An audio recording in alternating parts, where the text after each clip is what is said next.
آپ کو میری سکرین پہ ایک تھمبنیل نظر آ رہا ہوگا. یہ تھمبنیل آپ دیکھ سکتے ہیں کس بارے میں ہے, آپ پڑھ سکتے ہیں. تو میں آپ کو تھوڑا بتا دوں, ڈاکٹر اسرار رحمۃ اللہ علیہ اسلامی ایک بہت بڑے اسکالر تھے. تو اب دنیا میں نہیں ہے, لیکن ان کی کچھ باتیں کہی ہوئی وہ اب پوری ہو رہی ہیں, کچھ ہونے جا رہی ہیں.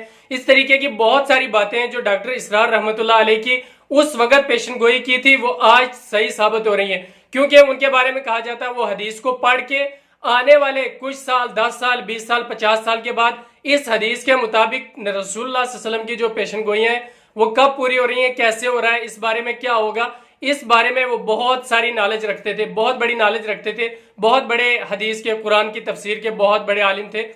تو اب ان کی یہ ویڈیو ہے, اب دیکھتے ہیں وہ کہتے ہیں اس ویڈیو کے اندر کہ اگر مسجد اقصی گرا دی گئی تو پھر کیا ہوگا. تو یہ آپ دیکھ سکتے ہیں اسکرین کے اوپر, آپ کو تھمبنیل نظر آ رہا ہوگا.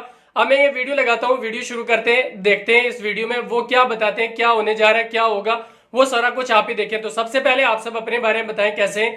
آئی ہوپ کہ سب ٹھیک ہوں گے, اچھے سے ہوں گے. تو شروع کرتے ہیں آج کی یہ ویڈیو, بہت امپورٹنٹ اور بہت زبردست ویڈیو ہونے والی ہے, یہ ضرور آپ ہی دیکھیں. تو سب سے پہلے میں اپنا ہیڈ فون لگاتا ہوں, ہیڈ فون لگا لیتے ہیں, پھر کرتے ہیں ویڈیو شروع. تو میں اب ویڈیو شروع کرتا ہوں. اس کے لیے سب سے پہلے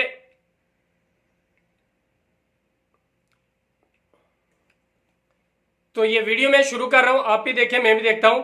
تو چلیے ویڈیو شروع ہو گئی ہے. پہلی بات تو یہ ہمارے بعض لوگوں کے ذہنوں میں, سادہ دل لوگ وہ سمجھتے ہیں کہ پوری دنیا میں ایک ہی دفعہ آ جانی چاہیے. یہ کوئی علاقائی خلافت تو نہیں ہو سکتی, خلافت تو عالمی ہوتی ہے. ان سے میں کہتا ہوں عالمی خلافت کب تھی جناب؟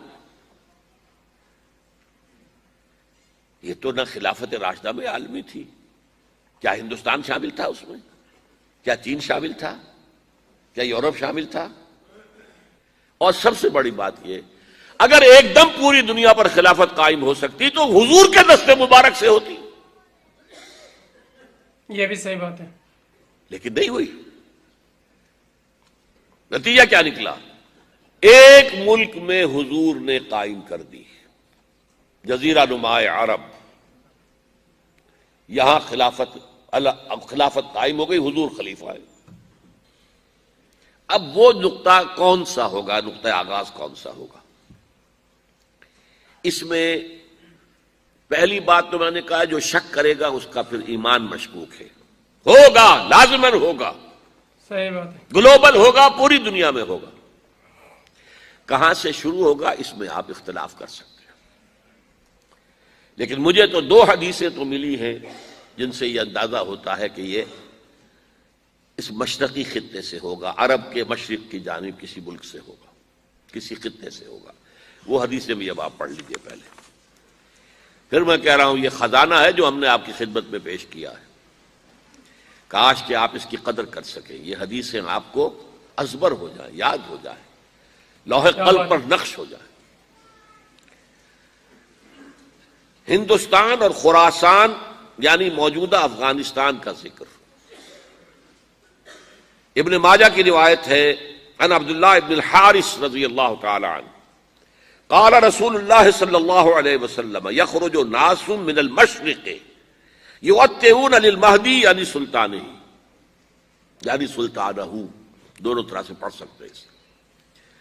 حضرت عبداللہ ابن حارث فرماتے ہیں رضی اللہ تعالی عنہ کہ حضور نے ارشاد فرمایا مشرق کی طرف سے وہ فوجیں نکلیں گی, لوگ آئیں گے جو عرب میں مہدی کی حکومت قائم کریں گے. یہ مہدی کون ہوں گے اس کا ذکر میں ذرا بعد میں کروں گا, لیکن نوٹ کر لیجئے کہ مہدی سے پہلے لازماً کسی مشرقی علاقے کے اندر وہ نظام قائم ہو چکے گا, تب وہاں سے فوجیں آئیں گی نا. زبردست. یہ مشرق کون سا ہے؟ عرب کے مشرق میں آپ چلیے, ایران بھی آ جائے گا, افغانستان بھی ہے, پاکستان بھی ہے, اور اگر اسے اور توسیع دیں تو ہندوستان بھی ہے.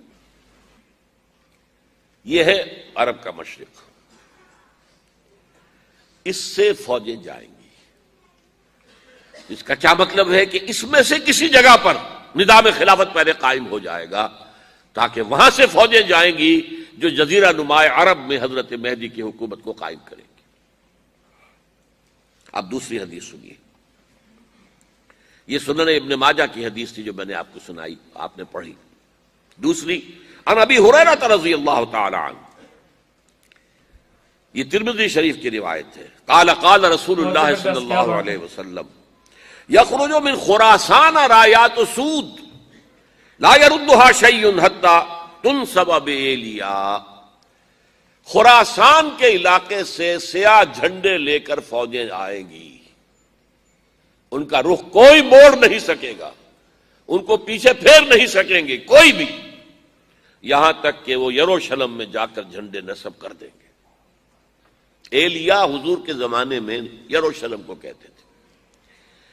یہ یروشلم تھا جب حضرت سلیمان کی حکومت تھی، اور یہاں پر معبد سلیمانی، ہیکل سلیمانی قائم ہوا، پھر یہ یروشلم ہی رہا ہے تاریخ میں، یہاں تک کہ سن 70 عیسوی میں جب ٹائٹس رومی جنرل نے اس کو گرایا، ختم کیا، سیکنڈ ٹیمپل گرا دیا، اور یہاں سے یہودیوں کو کہا نکل جاؤ یہاں سے، کوئی یہودی باقی نہیں رہا، بالکل تہو بالا برباد کر دیا۔ اس کے کوئی 150 سال بعد ہیڈریان، رومن ایمپرر ہیڈریان، اس نے پھر دوبارہ آباد کیا اس شہر کو۔ 150 سال تک یہ بالکل بنجر اور بالکل غیر آباد پڑا تھا۔ اب ہیڈریان نے جب آباد کیا تو اس کا نام ایلیا رکھا، اب یروشلم نام نہیں تھا، تو حضور کے زمانے میں پھر اس کا نام ایلیا تھا۔ اور اب اس سے کیا معلوم ہو رہا ہے کہ یہ یروشلم مسلمانوں کے قبضے سے اس وقت نکلا ہوا ہوگا، ایک دفعہ پہلے نکلا تھا، سن 1099 عیسوی میں مسلمانوں کے ہاتھ سے نکلا، کروسیڈرز، عیسائیوں نے آ کر اس کو قبضے میں کیا، لاکھوں مسلمانوں کو مارا، قتل کیا۔ اس کو 1187 عیسوی میں واپس لیا ہے۔ کس نے لیا ہے؟ صلاح الدین ایوبی، کرد، عرب کھوکھلے ہو چکے تھے، عربوں نے کھویا، واپس نہیں لے سکے، بہت حکومت کر چکے تھے، 400-500 برس کی حکومت کر کے، اور ان کے عیش اور ان کے آرام، اب ان میں جان نہیں تھی کہ وہ واپس لے سکے۔ واپس لینے والا گرم کرد خون تھا، صلاح الدین ایوبی۔ تو گویا کہ اب آپ سمجھئے کہ 88 برس تک عیسائیوں کا قبضہ رہا یروشلم پر۔ اب 1967 میں یہودیوں نے قبضہ کیا ہے، اور اب 38 برس تو ہو گئے، 88 نہیں تو 38 برس تو ہو گئے ہیں، لیکن وہ دور آئے گا کہ اب پھر لیں گے، لینے والے عرب بھی نہیں ہوں گے، خراسان کے علاقے سے فوجیں آئیں گی۔ یہ خراسان کیا تھا؟ ایلیا تو میں نے آپ کو بتا دیا، یروشلم کا نام ہے۔ خراسان اس زمانے میں ایک بہت بڑے ملک کو کہتے تھے، کچھ حصہ پاکستان کا بھی اس میں شامل ہے، کچھ حصہ ایران کا بھی ہے، ایران کے اس حصے کو اب بھی خراسان کہتے ہیں، وہ ایک صوبہ ہے، خراسان ایک صوبہ ہے ایران کا چھوٹا سا۔ پاکستان میں خاص طور پر یہ جو علاقہ مالاکنڈ ایجنسی کہلاتی ہے، اس سے اوپر جتنا علاقہ ہے، اور یہ جو واخان کی ایک پٹی آتی ہے اوپر، واخان افغانستان کی ایک پٹی سی دم سی چلی آتی ہے جو جا کر چائنا کی سرحد سے مل جاتی ہے، یہاں سے لے کے یہاں تک یہ جو مالاکنڈ کا وہ درہ ہے اور پہاڑ بہت ہی کمال کی بات ہے، بہت خراسان کا زبردست۔ حصہ ہے۔ باقی تقریباً 2/3 آف افغانستان، ساؤدرن حصہ نہیں ہے خراسان کا حصہ، یہ سیستان کہلاتا تھا، یہ خراسان نہیں ہے، لیکن یہ کہ اوپر کا 2/3 آف افغانستان، اور اس کے ساتھ یہ جو عرب، جو اب یہ ترک ممالک آزاد ہوئے ہیں سوویت یونین کی ڈسولوشن کے ساتھ، یہ سارا علاقہ کہلاتا ہے خراسان بزرگ، دی گریٹ خراسان۔